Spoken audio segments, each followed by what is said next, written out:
Right, welcome back to Tales from the Power Age. How are you doing, guys? You good? All good, mate.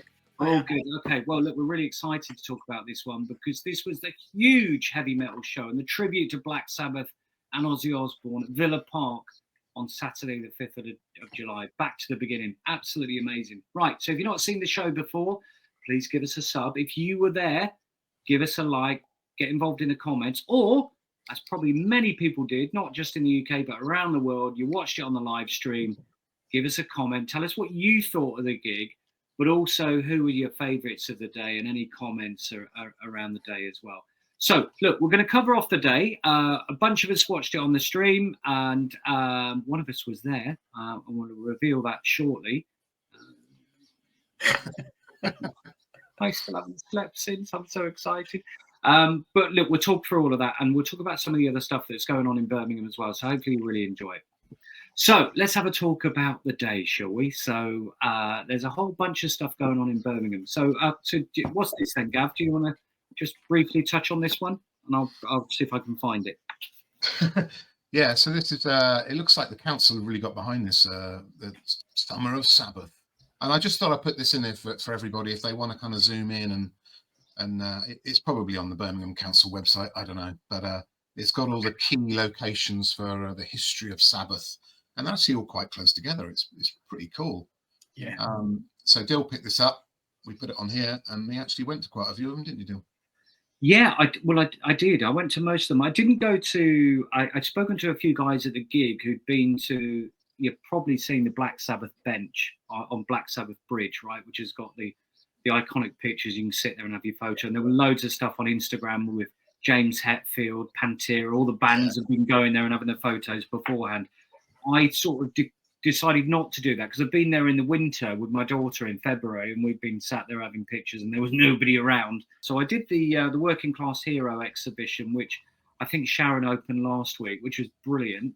Whole bunch of stuff in there, like Grammy Awards, BMI Awards, RIA Awards, and just some like really random stuff. They had a video at the end with Ozzy and Randy Rhoads playing. Pictures and just really rare pictures of Ozzy as well. It was just really cool. What was really funny though, so I did this on the Sunday, and I met some guys. Everyone was taking pictures of each other. I met 3 guys from Japan who were awesome, and he had his phone all strapped to him with all these like special chains so he couldn't be nicked. I don't know what he thinks Birmingham's like, but I'm worried he was going to get his phone stolen. Anyway, I took a few pictures of them. They said, "Oh, we'll take a picture of you as well." And yeah, they come all the way from Tokyo, which is bloody amazing. It was awesome. Wow. But anyway, it was 10 o'clock. And you can just imagine on a normal Sunday at 10 o'clock at Birmingham Museum, there probably aren't many people trying to get in. There was a huge crowd. The doors opened. Everyone rushed in. Probably one of the curators of the museum was laughing her head off, going, "Oh, my gosh." Everyone running up the stairs into the Ozzy exhibition and then going off. Is it free, Joe? Yeah, it was free. Yeah, I think it's September, Gav, right? I think, is that right? Yeah, it's open for a while. And Sharon reckons she's adding new stuff to it all the time. It's free. It's free, and it's open till the 28th of September, according to the leaflet. Definitely worth a look. And you can take as many photos as you like. Yeah, a couple of other bits worthy of mention. If you get up to Birmingham, there's an amazing mural, and it's stunning. It's absolutely fantastic. And I met this guy from Sheffield, and I walked straight past it, went down to the Crown pub by New Street, which is where Sabbath used to play, and it's a bit derelict at the moment. So Birmingham City Council, please save that pub and do something with it, because you've got something to hang on to here in terms of Black Sabbath. Anyway, turned around, met this guy, we went up the road, and then finally found this, which was awesome in terms of the middle 2 pictures. As you're looking at it, on the left is a huge Lego effigy of Ozzy, and that's in Selfridges. And they were doing a huge thing in Selfridges in the Bullring, which is pretty awesome. And although they did have some T-shirts there for £145 a pop, some designer Black Sabbath T-shirts. You'd be glad to know I steer clear of those because I spent my money in the official merch in the stadium, but we'll talk about that a bit later. And then, of course, right in front of the whole tent, you've got this huge Ozzy looking out over the fan park in front of the whole end, which was just added to the atmosphere before we went in, which was brilliant. So, yeah, so that's some of the stuff going on in Birmingham. It's brilliant. It's amazing. And the atmosphere in town was just was fantastic. I love how Birmingham have embraced this. It's brilliant. It's Yeah, I do too. Wouldn't it be great? Great shout deal if the Crown, if they could. If Liverpool's got the cavern for the Beatles. Yeah. Oh, they need to save it. Yeah, they do, and it's great. They've got pictures of Zeppelin and Black Sabbath and stuff around the pub. It's iconic, and that pub needs saving. So, anyone's got a whole bunch of cash, then please find that pub and save it. I would have, but I've spent it all of the weekends. Anyway, a couple of things there that Gav's showing. This program, I mean, I love to get a program at a gig, so I was really lucky to get, and it's good as well. There's a whole bunch of stuff in here and interviews, and Tom Morello's talking about the gig, and there's stuff about Ozzy, and it's like a huge magazine, really, which is quite good. All proceeds go into the big issue, which I think, again, is really amazing. There was some stuff shared today, I think, online about the amount of money this, I think it might have been Geezer Butler, was showing how much money this is made for charity. It was just incredible, right? So, but that's pretty cool. There was the obligatory merch sheet as well, and Gav loves a merch sheet, but look, that's the modern day merch sheet with a QR code. QR code, yeah. Yeah, and on the back, there's an Ozzy auction going on. So if any of you are signed on to Ozzy or Black Sabbath, you'll have been emailed, or even Ticketmaster, and they probably emailed you about this Ozzy auction. We then went up the stairs, the whole end, and got ready to get in. But before we did that, I did manage to pick up, unbelievably. And Gav had said to me beforehand, he said, because the merch stalls had been open for 2 days prior to the gig, right? So everything was selling. And a good friend of mine, went down to Birmingham for me. Well, he lives in Sutton Coldfield, went to Villa Park, and he's bought me 2 other T-shirts, but I can't pick those up until Wednesday, so I can't show those tonight. But they are in safe hands, you'll be glad to know. But anyway, Gav did mention, they're selling out all the posters. That's a bit unfair if everyone's going to rock up on the day. The good news is they saved some for the early doors brethren that arrived to see if they could get anything. I did manage to get my hands on one of these, and there's only 500 of these done. It's absolutely brilliant. Yeah, and look, you've got the whole end there, Villa Park, and you can see the band on the demon or the death shirt. Yeah. Anyway, so it's 433 of 500 things. So we're just there you go. So really, really pleased to get that, which is amazing. Now, when we got through the gate, I was trying to get. They had these little tags. I thought, can I have one of those as a memory? No, you didn't bring a bag with you, but I did manage to get one later in the gig. I just love collecting this stuff because they don't do tickets anymore, do they? So, look, back to the beginning with the date as well. Cool. One other thing I did manage to pick up, which we didn't put on the photos, was this commemorative, I suppose, coin or medal, which is pretty cool with a date on there with Ozzy. So it's like metal. It's really cool with Black Sabbath. I'll do this earlier. There you go. Right on the back. There you go. You got the dude. It's quite a heavy sort of medal type coin, which is pretty cool. Oh yeah! Wow. So the guy from the merch stand said, "This is the stuff. The poster and that is the stuff that's going to sell out, given what they were doing." So he saw me coming, and I just bought all of it, as you do. So there you go. So we got into the stand, had a couple of beers, and we were just getting so excited about how amazing it was going to be. You guys have got the live stream, so you're all excited, ready as well. I look like a little child there, smiling. Look at that happiness. You kept putting you kept giving us loads of snippets, didn't you, beforehand? And yeah. I put on, on our little chat that it was making me really excited for the day, just watching your little videos. It was brilliant. Yeah, so if you look at our this channel, there's loads of little snippets of Dill arriving and things like that, which you can watch. And there's a little playlist actually of them as well. And then I'm sure we had exclusive videos on the Tales from the Powerage Live, which we'll talk about more later. But yeah, we thought we'd all get together in honor of Dill and pick up everything he's feeding us and lap it all up. And then 2 hours later, we can watch it in a sanitized stream version. Yeah. Anyway, and the T-shirt as well. Who could forget that? It's a bit smelly now because I've still got it on. Look, but the cool thing about the T-shirt is that you've got the date. Look, Villa Park, Saturday the 5th of July, and on this side, made in Birmingham. And just one other thing before we move on to the bands. I went to uni at Birmingham. I used to live right outside Villa Park. So it was a little bit of back to the beginning for me as well, because it was quite emotional. There were certain parts of the gig that were really, really emotional, particularly Oz, right? And I was looking through where I was sat in the upper Holt end, through the North Stand, by the Trinity. And I used to live just off Trinity Road and a street 2 streets away. And I could see the old terrace house I used to live in. So it was quite, it was really quite emotional. And Dave said, "Oh, stop crying." I'm not, Something in my eye. I'm not crying. What are you on about? But it was amazing. So Should we say that's how you got a little shoe-in into getting a ticket in the first place, wasn't it? Because you were a member of Villa Park. Well, here's the thing. Yeah. So look, we're big Oxford United fans, and we shouldn't be shy about saying that.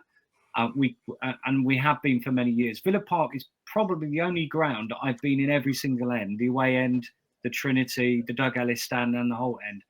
Now, I lived in Birmingham for 5 years. I lived outside Villa Park. I used to go there on a Saturday afternoon just because I love football, right? And I had a few friends that were Villa fans, and I've been loads over the years. And funnily enough, one of my daughters decided to support Aston Villa, funnily enough, and I used to take her.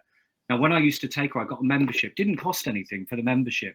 But and I remember contacting you boys, I was on the train to Norwich, of all places. It's a bit Alan Partridge-esque. And it was announced. I saw it come over on Twitter, and I sent the note. I said, "Oh my God, have you seen this gig that's just been announced?" And I think Gav, you came back, went, "What? Can't believe it." Anyway, I was looking at it. I was getting emails from Aston Villa, from Ticketmaster, from Ozzy, from Black Sabbath, because you subscribe to all of this stuff. I got off the train. I called. I thought, do you know what? I'll give Aston Villa a call and just see if there's any way of getting a ticket. And this was an hour after this show had been announced. I phoned them, and the guy said, "Oh, well, you can get tickets if you're a member of Aston Villa or a season ticket holder." Asking about hospitality ticket. "Oh, really? How much are they?" And by the way, it was expensive. But then when you saw how much the general admission price was, actually, it was a bloody bargain, right? So anyway, I spoke to him and I said, "Oh, I think I might be a member. Can you check? You might have my old address though." Anyway, he checked. It was my old address. We changed the address. And I said, "Well, can I buy 2 tickets then?" He said, "Of course you can." I was like melting. I believe this. I was like, "Oh, I can't believe what's happening." I was in utter meltdown going, "This gig's only been announced an hour ago and I've already got a ticket for it." and then of course, cue all the carnage and madness the following week. Dill, you and I, we then spent the next week on all trying of to get more tickets. sales. Yeah. I mean, the closest I think I ever kicked in was about 26,000th. I think. I was going to say it's about 28,000th is close as you got on it. And gave up. And it was every day. So we feel your pain. Anyone out there that's like, no way could we get a ticket? No. Yeah, we were the same. Yeah. So there you go. So that's how I got the ticket. So shall we get onto some of the bands? Would you want to talk about what you guys were doing in terms of the watching the stream? How was that? How did that go? Well, I think a lot of people had issues trying to figure out just how you watch it. Maybe some people of our age aren't quite as technical as others. Luckily, we're not too bad. But you couldn't just watch it on a regular telly. So I had to get a computer out and test it for 2 days beforehand by watching the trailer, trying to get the trailer through my PC, through a bunch of mangled leads into my telly, in my shed, so that me and the boys could have a few beers and watch it. And I did do it, but then finally, when the time came and there was a countdown, we only got the chat. We didn't get the screen. So it was a nightmare. I couldn't have done more prep, and still it cocked up. So, but I know a few other people had the same sorts of issues. So I just updated a newer version of the browser, and that seemed to work. But I don't know if that was it, to be honest. But thank God. And it was great, actually. But after that, we didn't have a single issue, did we? Really? It was really good. The initial feel, it was like, no, we were just so obvious this is going to happen. It was like 2:45. We're like, well, what? And then once it was going, we had the laptop in front of the TV, and it was like, no one touched that. No one touched the laptop. Definitely, no one touched it. Put your beer over here. Yeah. Do not touch it. I did manage to pull the power lead out at one point, though. I remember. We're making a lunge for the Twiglet. Brilliant. So anyway, our side of it worked great, and we had, like I said earlier, Dill was feeding us shorts and songs and stuff, and we were we were doing the kind of uploading to the channels and getting all excited about it because it went crazy. Because we were 2 hours ahead of the stream everyone was watching, we were feeding it to the world 2 hours earlier. And it only happened because went down quite well. Went down very well, yeah. Yeah. But it was just a set circumstances that really aligned for us, because Dill was in a place where he could actually get Wi-Fi. And anyone who's been to a big football stadium or a big arena, you can't get enough of a signal to send a full song. But Dill kept popping out and getting Wi-Fi and sending the songs that way, and it worked out really well. So check out Tales from the Powerage Live if you haven't already. Yeah, there's tons of songs on there.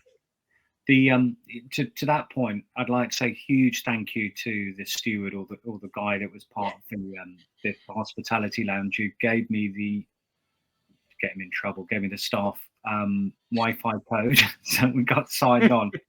Which and I didn't expect to do any of this, right? Because and again, if you didn't watch the stream, or if you weren't at the gig, the stream was running 2 hours behind the gig, right? So I was sending these guys loads of photos and just, so excited. I mean, obviously I wanted you all there. It would have been amazing if we'd all been there. But our seats were just outside the lounge, up a flight of stairs, and we had an aisle seat. So we had the 2 seats. Aisle seat. I mean, it was absolutely perfect. So we were the back row 10 at the back of that first little block of the upper hall. So we had brilliant view. We could stand up with no one, not hassling anyone at any point behind us, brilliant. And we could nip in and out, which was quite useful, right? So anyway, it says on here the timings are slightly different to what happened on the day, because Mastodon came on at 1 o'clock on the nail, and I love a band. I love an event that goes to time, right? So they came on, and it was just a couple of friends had texted us before and said, "Oh, they won't be great." And we'd seen them at Download before, but actually they went down really well, and I think it was getting everyone in the mood for what an amazing day it was going to be. I think the cover went down well, didn't it? Yeah. Oh, really well. Supernaut's good song. Yeah. We were just sitting there going, "I can't believe we're here. This is ridiculous." And if you look around the live stream, there's still lots of empty seats at that time because people were drinking. Yeah, there was tons, wasn't there? Yeah. We were saying, yeah. There were huge fan zones. There were the queues at the merch stands were ridiculous. I think we were really lucky the way we timed it, so we could just enjoy the music. That was the thing that surprised us. Still, we're sat there, and the live stream's coming through. I mean, and again, we appreciated. We knew that there'd be people out there. Not being funny, the three of us, we also didn't want to be spending. It ended up with all the leads and that Gav had to get for the live stream. And anyone that live streams it knows it wasn't 25 quid. It was 25 quid plus the tax, different taxes, and all those sorts of things. It ended up 35 quid or something like that. Plus, so we knew it was going to be pricey. That's a new lead. Yeah, we were able to split really long lead. Yeah. And we knew, because we put shorts on as well on the channels. We knew people that had come on there saying, "Hey, there's no way I couldn't necessarily afford to be getting this. So cool, more." We had people messaging us saying, "Can you get more coverage on here?" So we knew that it would mean a lot to people, but we couldn't understand why people weren't in the ground in there for the metal. But I think perhaps we're quite into a lot of these bands that were playing early as well. Yeah, I mean, people wanted to see more there. Yeah, people there probably for the top order, and they were just enjoying being in the bar areas and mingling and totally, which is totally fair play. But you're like, it's strange. Do you know? The one thing I would say is that the one thing that was amazing right from the minute that we arrived, and we got there about 10 o'clock in the morning, the atmosphere was electric. As soon as you got there, everybody was talking to each other. Everyone was really excited. People from all over the world. And for our new subscribers that I met on the day, I think we met a bunch of people from New Hampshire, from Canada, from France, from Germany. Hey, hello. And loads of Villa fans as well. So, if you're watching, brilliant. So that was Mastodon, Rival Sons. I enjoyed Rival Sons. I thought they were really going for it, which was great. And then we came to one of our favourite bands, which is Anthrax. Yeah, they did a great job. Their T-shirts were immense, weren't they? They came out and immediately. We're massive Anthrax fans. Have been for years, and we were looking forward to it. And they had all their T-shirts were just brilliant, weren't they? Could you tell them from where you were, Dill? Yeah, you could see them because there were two big screens either side and a bit behind, so you could see. Yeah, they'd all got different names on the back, which was cool. Because I hadn't noticed the Anthrax thing until I think Gav, you said it. Cause it's Sabbath bloody Anthrax because it's covered by the straps and stuff. It's like, oh, so yeah. They tend to have matching T-shirts sometimes, don't they, Anthrax? Yeah, that was a good call. But yeah, I guess we were just a little bit disappointed on two fronts. One, that it was just two songs. Yeah. And maybe Indians would have been better being Caught in a Marsh. Caught in the Marsh, or It's a Madhouse. I Am the Law, or Madhouse, or Deal. That was exactly what we said. It was that you're like, oh, could you just snuck a couple of 3 minutes in instead of an Indians? I love Indians. I love the song, but you're like, oh, it's long, yeah. But when you just want more of something, that's not a bad thing, is it? Just no, it's true. And look, they were clearly enjoying it, right? So they were having a great time. So that was Anthrax. And Gaps, we went on to Hailstorm. These are one of your favourite bands. Yeah, Hailstorm were really good. Really enjoyed them. A lot of people don't like Lizzie Hale because she's a bit of a screamer. Yeah, I know, it's just weird, isn't it? I absolutely adore her, but I get a lot of feedback from people saying they think she tries a bit too hard, but I think that's rubbish. She's got a great voice. She can sing live, which is, a big plus. She looks good. She can play the guitar, and they played two really good songs of their own. Yeah. And then this was the surprise for me because I thought it was just going to be Black Sabbath songs being covered. They did Perry Mason, which is one of my favourite Ozzy songs, and did a really good job of that as well. No, I thought they were excellent. Yeah, they're modern day metal in a way, aren't they? So it's actually good they've gone to there. I'm guessing it was really a big influence for her. I mean, it's a great song in Perry Mason. So yeah, awesome. Jam. Sorry, I was just going to say, it was massive for us realising that. Hold on, an Ozzy. Oh, okay. We thought it was just going to be Black Sabbath covers throughout, and when it was that, is an Ozzy cover. Okay, this could be. It just took a different complexion on. As far as I was concerned, it's great to have that. It didn't feel like there were enough. There were enough women involved on the stage when you're looking at the people that are performing, and then you think who could have been there. And I know that someone I was talking to was saying about Doro Pesh, but of course she was over at Scorpion because it was a massive day for the Scorpions in Hanover as well. So I thought that was important. That was really important. It was great that she was involved in the supergroup as well. So she got a money's worth out of her. But yeah, I thought they went down really well. Okay, cool. Any comments around Lamb of God? Well, they played Redneck, which is my favourite Lamb of God song. So that was a thumbs up for me. And a really good Black Sabbath cover, Children of the Grave, another great song. Yeah, okay. I agree with that. They did a good fist to that, definitely. Yeah, they did. Okay. And they were going nuts on stage, which was really good. Yeah, really trying to step it up. So let's go to the Supergroup A. And there was a huge roar and surprise for Supergroup A. Anyone remember what that was? I'm thinking it might be Jake E. Lee turning up eventually. Yeah, so it's a bit weird because they're all on stage. Everything had been going to clockwork, had been perfect. And then Leslie was looking around going, where is he? Where's Jake? And we were thinking, oh no, please don't let it start falling apart. But of course, he rocked on stage. So any thought? I mean, they played a whole bunch of songs, but any thoughts on the on Supergroup A? This was the game. Sorry, this was a game changer because Jake E. Lee came on stage. Deal, you'd sent us a video of this first song, and we put it up on the Tales of the Power Age live channel, and it went ballistic. And the love for Jake E. Lee was huge. Out of this world. The guy, he's been through a lot. So yeah, I'll just say it changed. It was a game changer. It all went crazy.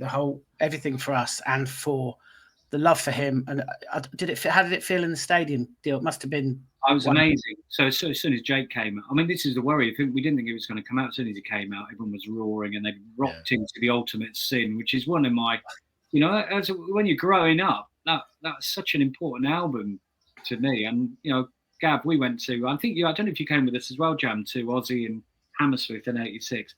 It was brilliant. It was amazing. Yeah, really good. It was just great that he was there because we know about the feud. We know about the way arguably been treated. For that to be all dropped enough for him to be part of this, it's just perfect, and the fact he can still play, he's had recent issues and stuff.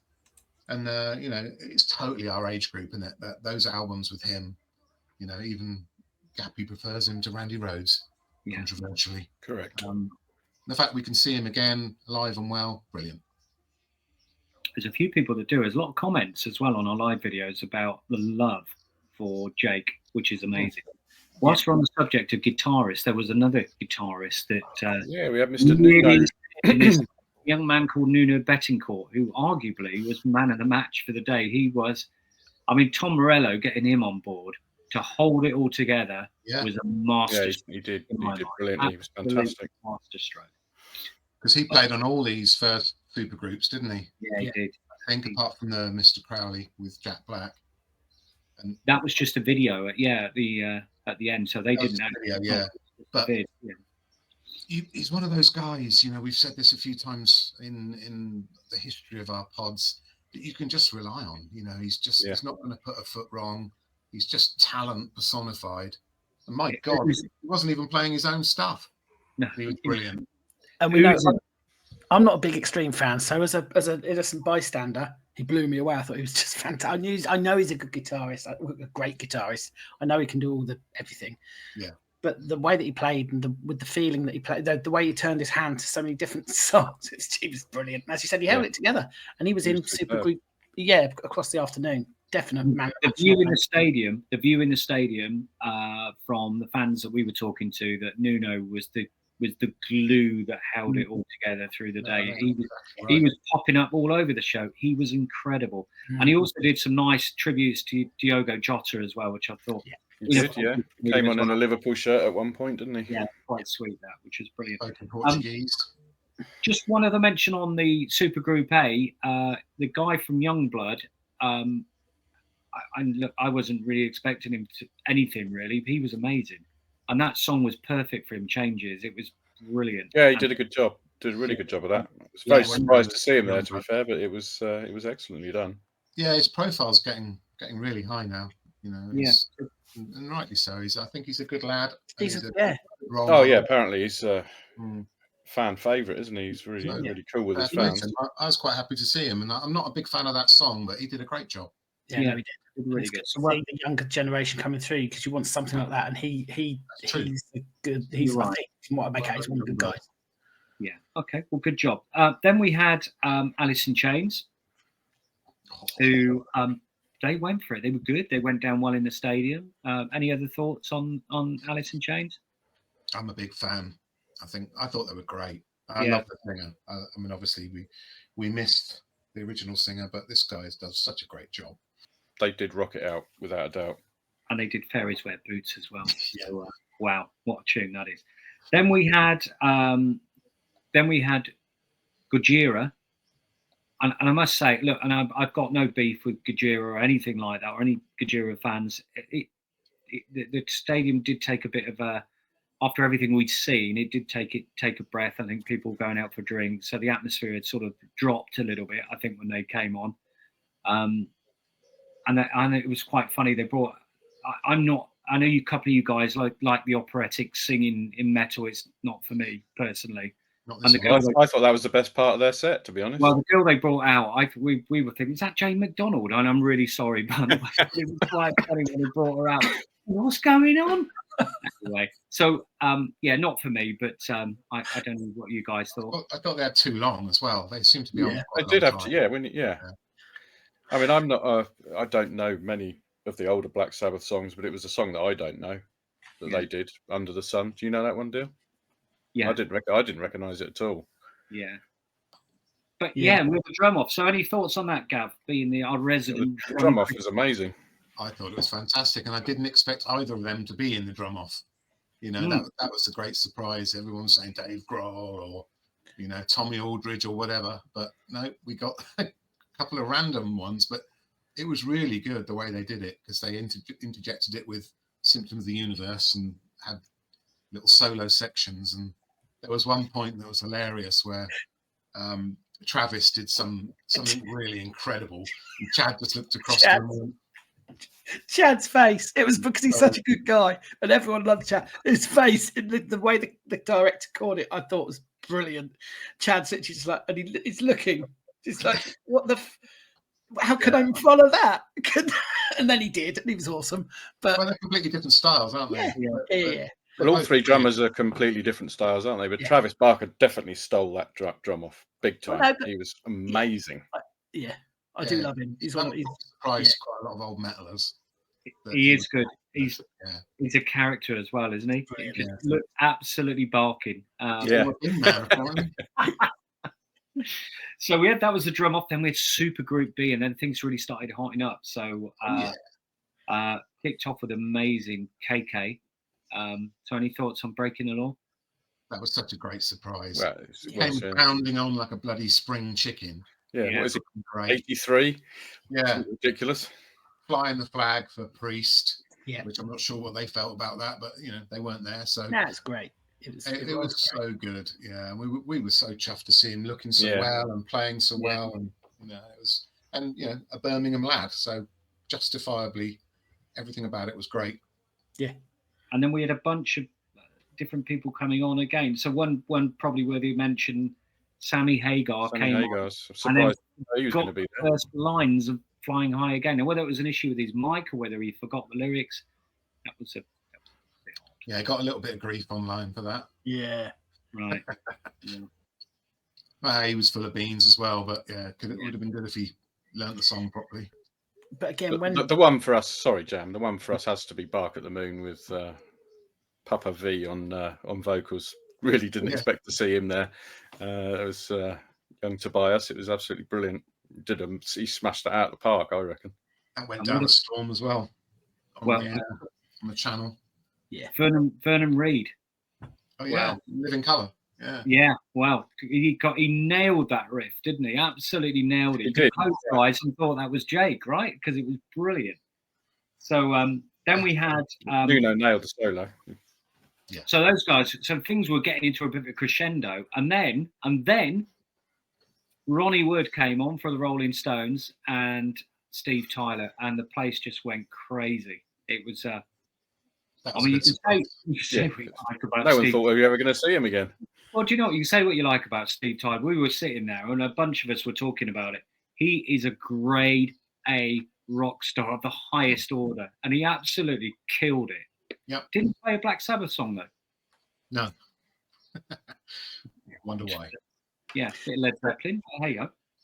But the supergroup, when you look at the songs on the supergroup B played, it was, I don't know if this is sorted out by Tom Morello, it was majestic. The way it was the Ozzy and the Sabbath and the Aerosmith songs. Covers, and the Priest. The way that they merged it all through, it's a perfect set. It's when you're doing a various tape back in the 80s, you would that's what you would do. It'd be, well, I have one of these, then this, then this. It felt like they'd put thought into it. The Ozzy and the Sabbath and the Priest and the Aerosmith. It was brilliant. I think that's the thing with that. It smashed it out of the park. And whereby some of the vocals, certainly Steve Tyler was brilliant, but some of the Sammy vocals and some of the vocals weren't tip top. Nuno and et al. Just carried it through brilliantly. That must have still, it's just, I guess it sounded brilliant. That actually in the ground must have sounded great. The guitaring on those songs is just immense. So we got some of the best rock stars in the world, and then we get Pantera. Was he brilliant? I mean, wow. Any thought? And who was the guy? Who was you know this, Gaps? What's the guy's name from Aquaman and from Game of Thrones who was doing the comparing? Jason Momoa. Well, yeah, of course. There's loads of social media stuff, but he jumped in the mosh pit. We were really surprised to see that. That was mental. Yeah. And he was going for it big time as well. You could see him; they kept panning to him on the live stream. Oh, there you go. They have a history of loving Sabbath. Brilliant. Well, they played that as well, didn't they? They played that one. Yeah. But I mean the pit. It's quite a strange one to do, actually. I didn't realise they'd actually covered it. So. Yeah. Get your bongos out. But they played Walk for all you Pantera fans, which is probably their most famous song and one of the best ones they've ever done. That's when Jason parted in the crowd, wasn't it, for Walk? Yeah. Absolutely brilliant. Couldn't take any more of it. He had to get in there. I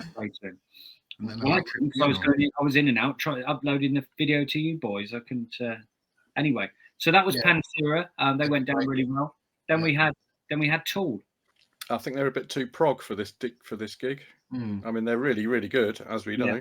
Danny Carey's one of the greatest drummers in the world, but never been a massive Tool fan, and they didn't play the one song that I really wanted them to play, but there again, it is 10 minutes long, so it's not a surprise. Yeah. I think I don't know what it was like at the stadium deal, but it certainly felt like when we were watching it, it went sort of a bit quiet. I think when we'd gone through, you'd had probably an hour of that Supergroup B and then Pantera. It was just, completely.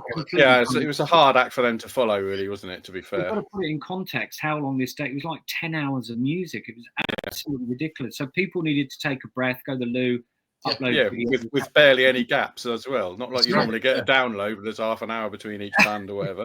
6 minutes between bands. Yeah, it's ridiculous. Yeah. Absolutely ridiculous. So they pulled that off so well. That revolving stage was amazing. It'd be great to have a roadie's perspective of that, wouldn't it? Yeah, absolutely. We'll have to ask our mate Paulo. Well, I got a few texts from him, and he knew a couple of people there roadie, and he said they were so stressed, worried about guitars out of tune. Right. Guitars being brought onto the wrong side. Did it sound? I said it sounded great where I was, Paulo, but 10 points. So. We did hear a couple of out-of-tune guitars, though, didn't we? To be fair, we did, but when you think about that, the logistics of that must have been frightening. Yeah. And all the equipment and people's guitar. I mean, you just couldn't make it up, could you? Unbelievable. So that was taught. Then we had Slayer. Well, they knocked it out of the park. They were the best band of the day for me. Without a doubt. We can start with the headliners. We can start seeing every song. War Ensemble and Angel of Death are two of my favourite songs ever. I don't know. I can't remember how much of South of Heaven they played. They didn't play it all, did they? They mixed it with they mixed it in, didn't they? Again, another absolutely fantastic song. And then obviously everyone knows Raining Blood. I mean, even people who don't know Slayer know that because it's memed everywhere, that riff. So they kicked it out of the park. Brilliant they were. And the crowd I was surprised how good they were. Yeah, they were very good. But they're match fit, aren't they? Because they did Finsbury Park? No, Sunday night they did that. The night after. So they're going to be match fit. Yeah, no, they smashed it. Okay, talking another band that should be match fit because they've been on tour for a while and they played Wembley Stadium a couple of weeks earlier, where the sound hadn't been so good, and they've got quite a bit of negativity and press around that, particularly on socials. But I thought they sounded great. I thought they were good, and they did two great Sabbath songs. I love Never Say Die. Many people probably don't like that song, but I really like that song. And Sabbath, Bloody Sabbath, obviously brilliant. And they played two of their greatest songs last, which were again immense. And they went down. I mean, they went down really well. Sabbath, Bloody Sabbath, when Slash was there. The only thing we didn't like about that, and I've just remembered it on the day, was that they started with this bit on the piano, and we thought, what on earth is he doing? What are they going to go into? I was saying, good, a ballad at the biggest metal do I was doing. And that one I was going. There was something we'd not heard before. It was it was a bit weird. Welcome to the Jungle, Paradise City. I thought Axel did very well, really good. Yeah, he was good. He was really good, and clearly enjoying himself as well. He's really. It's nice to see him enjoying the game and being part of it, which is brilliant. And then, I mean, we were just like, we were pinching ourselves. I can't believe what we're seeing. And then, it's amazing. And then Metallica come out 6 minutes later. Guns N' Roses finished 6 minutes later. Metallica. Oh my gosh! And look at four of those songs that they did, just bonkers. That was insane. Any thoughts on Metallica?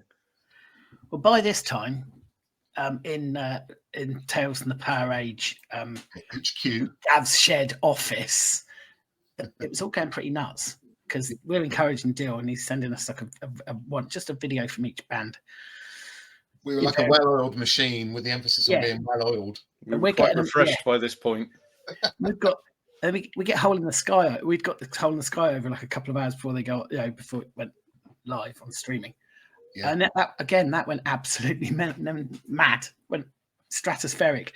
And the feedback. So we're really buzzing because we're getting people thanking us left, right, and centre, and like, oh, thank you so much. Can you send us more? We want to see more. But when we saw this on the big screen, I thought this was one of the covers of the day. This one I thought was really good. Metallica opened up. I thought because Metallica do a cover so well, don't they? Most of my favourite Metallica songs are covers. From back at Garage Days Revisiting that, they're just brilliant. Brilliant. I thought they opened up superbly, and then they basically then played my favourite Metallica songs. So thanks for that. Creep and Death and Freedom. I just love them. It's like, they're just playing that for me. So yeah, set list wise, I thought they absolutely smashed it. Loved I it. didn't know Johnny Blade though. That's the only one. No, I didn't know One of that the either. songs I didn't know. Never Say Die, apparently. Yeah, it's not one of their most acclaimed albums, is it? Because they were having lots of problems with drugs, and it's well documented around the time. So, but so there you go. It's unusual that they knew the main band were only going to do, Black Sabbath were only going to do 4 or 5 songs. Yeah. So there were plenty of classics they could have done, but bands chose kind of obscure stuff, which is really cool. That's cool. It shows they love the deep cut stuff, which as a real fan, that's what you love to see.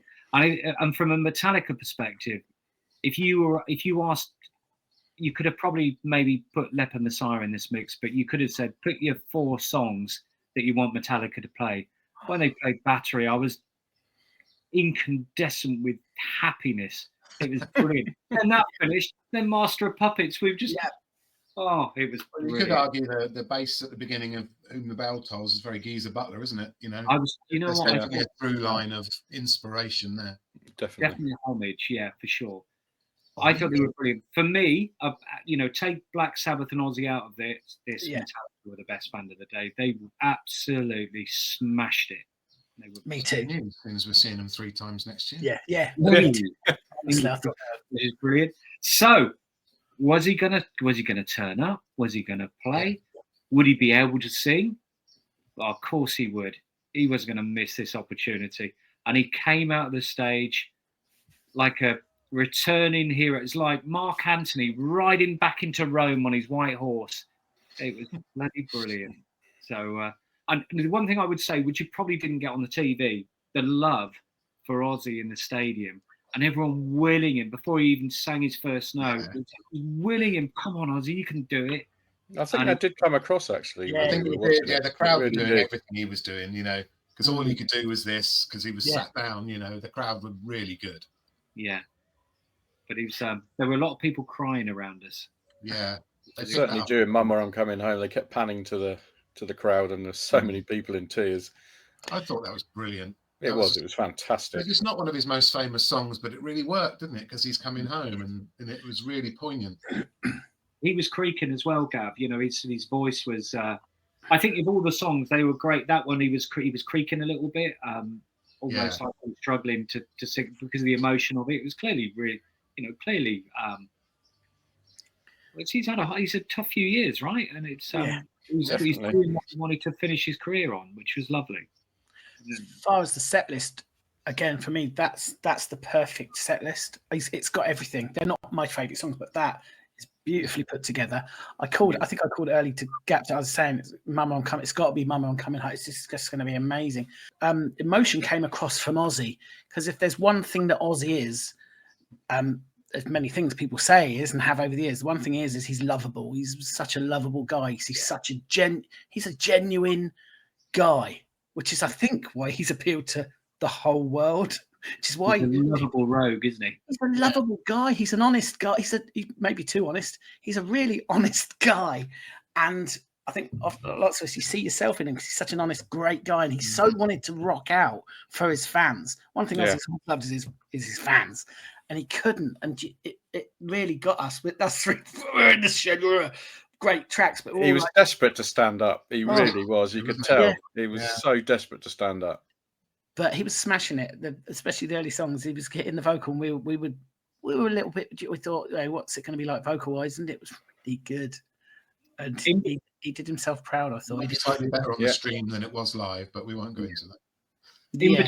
In between the sets, there were a number of videos that they've been put together, and it was all very Ozzy orientated, and they were hilarious. So there was stuff. I mean, the crowd was literally rolling around laughing. There was stuff like Madonna's Vogue video coming on, and there's Ozzy in the background doing voguing, and there were he did them on tour, years ago. There was a CK1 advert for the perfume. And they're going around with, this, really trendy advert. And then Ozzy's sat there having a crap on the toilet. And of course, everyone loved it. And there were other tributes between each of the sets. So Dolly Parton, Cyndi Lauper, Ricky Gervais. Yeah. Def Leppard, Judas Priest, Angus and Brian, just one after it was just so sweet. Everyone playing tribute to Oz and Black Sabbath, which is which that's again in the great mood, right? Yeah, we didn't know you'd be getting that in the stadium, because we saw when Angus came on, Angus and Brian, we were like, oh, we'll still get to see this. So yeah, we didn't realise that's cool. Yeah, It's on the big screens, which was absolutely brilliant. So Ozzy went down an absolute storm, and then of course, what could you serve up as the absolute main course on the back of everything that preceded it? And of course, it was Black Sabbath. So there was a brilliant video, and not unlike Maiden a week ago, where they did the old pubs and stuff that they used to play and a lot of the history. And then the lights went down, and these red lights started going around behind the drum riser, and they launched into War Pigs. It's probably my favourite Black Sabbath song. Yeah, brilliant. Absolutely brilliant. Priests have done a version of it, haven't they? The Priests have done a tribute version of it. Really good. Yeah. Which was amazing. And I was worried, can Bill keep up? Is he going to be able to do it?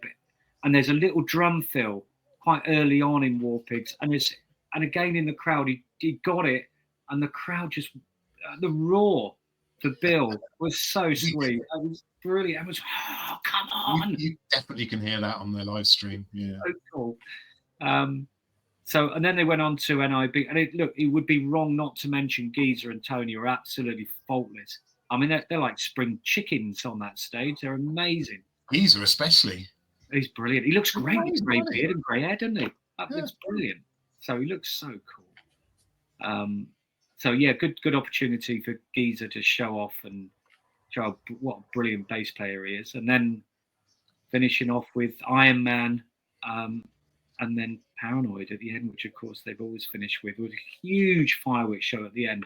Now there was a little bit of controversy at the end, because the live stream finished apparently right after the song finished, and there was a bit of complaining that the band didn't get together at the end, were they all falling out. But Geezer had run backstage. It's all over Facebook. Yeah, well, Geezer had run backstage to get cake for Ozzy. Yeah, I know. I've seen it since. Yeah, it looked like it just buggered off. Yeah, and they hadn't. Any other thoughts around Black Sabbath though? In this, I just think when it was first announced, like you said, I thought that so far fetched that it's actually going to happen. You know, with all the bands, all the management help. Yeah, it's utterly ridiculous that they managed to pull this off. To be honest, the fact they pulled it off, and the fact it was so bloody brilliant. You know, kudos to everyone. Kudos to Tom. Yeah, Aaron. You know. It's just brilliant, and the fact that they put these other things in the town around it just makes you proud. Makes you proud to be a Brit. I think I didn't necessarily believe that Ozzy Osbourne would be in a position, because he's not been a well guy. No. I didn't think at any point that he would appear to sing, to actually vocalize. I thought he'd be, I thought he'd be at the stadium. And we were all a bit worried. I thought he'd be at the stadium, and I thought he might make an appearance. But I honestly, that was brilliant that he could do that. It's too often you get tributes to be it a band or to a person. You get tributes after the event, after they passed away, and it's always, you know, with great sadness. So to actually be able to pay tribute, all of us, whether we're sat in our TVs or at the show, to be able to pay tribute to an absolute legend, it's really brilliant. It's so emotional in the right way. Yeah, and that's why it felt so special to us. I think it was we were all able to share it. Dill from afar, Dill actually there, and us from afar. It made it a really special day, and you could feel we had a fantastic day together, didn't we? You could feel it across the internet, across the social media. Too often, social media gets a, well, maybe rightly so, grief for being evil or spiteful, and sometimes things happen that make you go, "Oh, it's immense." But that was great. That's just an example, and that's why I think it felt really good to be able to share that. It really made we've been doing this metal thing for a couple of years now, and just trying to bring it to people and talk about the thing that we love, rock and metal, and how we love it. And we take a video and we go to a show just to share, and it seemed to all culminate and come together and share it with so many people. It was mighty special. So cheers. Dill wasn't waving his phone in front of anyone, as he said earlier. It wasn't annoying anybody. So nope. That's it's good all round. Yeah. Okay. So look, we mentioned a couple of times tonight. We took a bunch of videos, maybe pretty much one for every band, whether it's a short or a full video. It's on our live channel. It's free, so please check it out. We've probably had about 2.5 million views on that channel now since we've been running it a couple of years. And we'd like you to be part of this community and get involved. And like I said at the beginning of this podcast, we are the #1 in rock and metal, and we are nearly always there at some of the biggest gigs, not just in the UK, but also abroad as well. So there's a whole bunch of stuff on there. And please get involved, comment, like, and give us a subscribe. We'd really appreciate it. Now, if you want to know a bit more about us, you can. We're on Facebook on Tales from the Power Age. We're on X, formerly Twitter, on Tales from the Power Age at TTFTPR. So if you want to have a chat with us, we're on there most days, talking all about heavy metal and rock and any other nonsense you want to talk about, frankly. We're on Bluesky. We're on Instagram on Tales from the Power Age. We're on Spreadshops. If you want to buy some merch, we're also online at www.talesfromthepowerage.com. Now, one other thing, if you want to recognise the hard work that we go to put all of this stuff together, you can always hit that thanks button and you can buy us all a beer, which we'd love as well. Now, maybe not this weekend because it was a long weekend, but if you can put some in our beer pot for next weekend, we'd really appreciate it. Show us your love and appreciation. But anyway, listen, I hope you enjoyed that. That was one of the truly greatest shows I've had the luck to go to. And when you think about your life, your little lives that you all have, and you get to go to some amazing gigs, this genuinely is one that I'm never going to forget. So I hope you enjoyed that, and tell us what you think. We will see you soon with more amazing gigs that we've got coming up in the next few weeks. See you later. Bye. Cheers, guys.